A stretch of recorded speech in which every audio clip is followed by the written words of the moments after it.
దశాబ్దాల క్రితం కచ్చతీవులను శ్రీలంకకు అప్పగించడంపై రాజకీయ రగడ మళ్లీ రాజుకుంది. రక్షణ శాఖకు ఎంతో కీలకమైన ఈ దీవులను ముందు చూపు లేకుండా అప్పటి కాంగ్రెస్ ప్రభుత్వం శ్రీలంకకు అప్పగించిందని ప్రధాని మోదీ మండిపడ్డారు. దీంతో దేశానికి ఎంతో నష్టం జరిగిందన్నారు. భారత్ శ్రీలంక మధ్యనున్న కచ్చతీవు దీవులపై మరోసారి రాజకీయ రగడ మొదలైంది. ఒక ఆర్టీఐ దరఖాస్తు వెల్లడించిన అంశాలు హాట్ టాపిక్ గా మారాయి.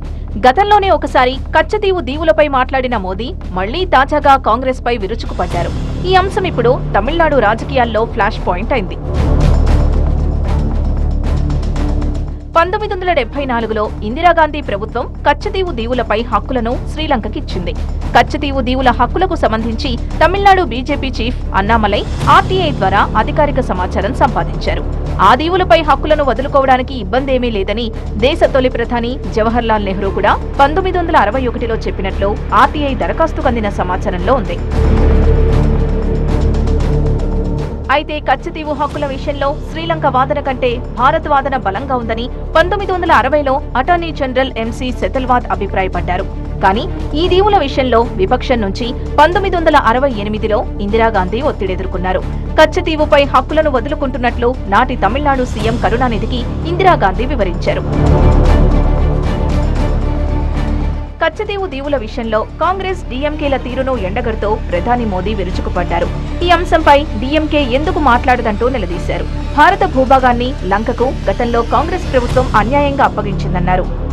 तट से कुछ दूर कुछ किलोमीटर दूरी पर श्रीलंका और तमिलनाडु के बीच में समंदर में एक टापू है, एक द्वीप है, कच्चा थीवू, अलग अलग नाम भी लोग बोलते हैं, कच्चा थीवू।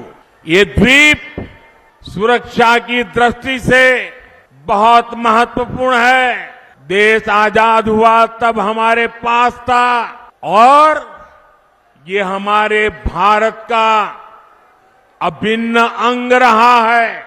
लेकिन कांग्रेस ने 4-5 दशक पहले कह दिया कि ये द्वीप तो गैर जरूरी है, फालतू है, यहां तो कुछ होता ही नहीं है। ఆర్టీఐ దరఖాస్తుకు జవాబు వచ్చిన తర్వాత ప్రధాని మోదీ ట్వీట్ చేశారు. కచ్చతీవు దీవులను శ్రీలంకకు అప్పగించడం ద్వారా దేశ సమైక్యతను, సమగ్రతను, ప్రయోజనాలను కాంగ్రెస్ ప్రభుత్వం బలహీనపరిచిందని విమర్శించారు. నాటి నిర్ణయం ప్రతి భారతీయుడికి ఆగ్రహం తెప్పించిందని, అందుకే ప్రజలు కాంగ్రెస్ ని నమ్మరంటూ ప్రధాని తన ట్వీట్లో మండిపడ్డారు.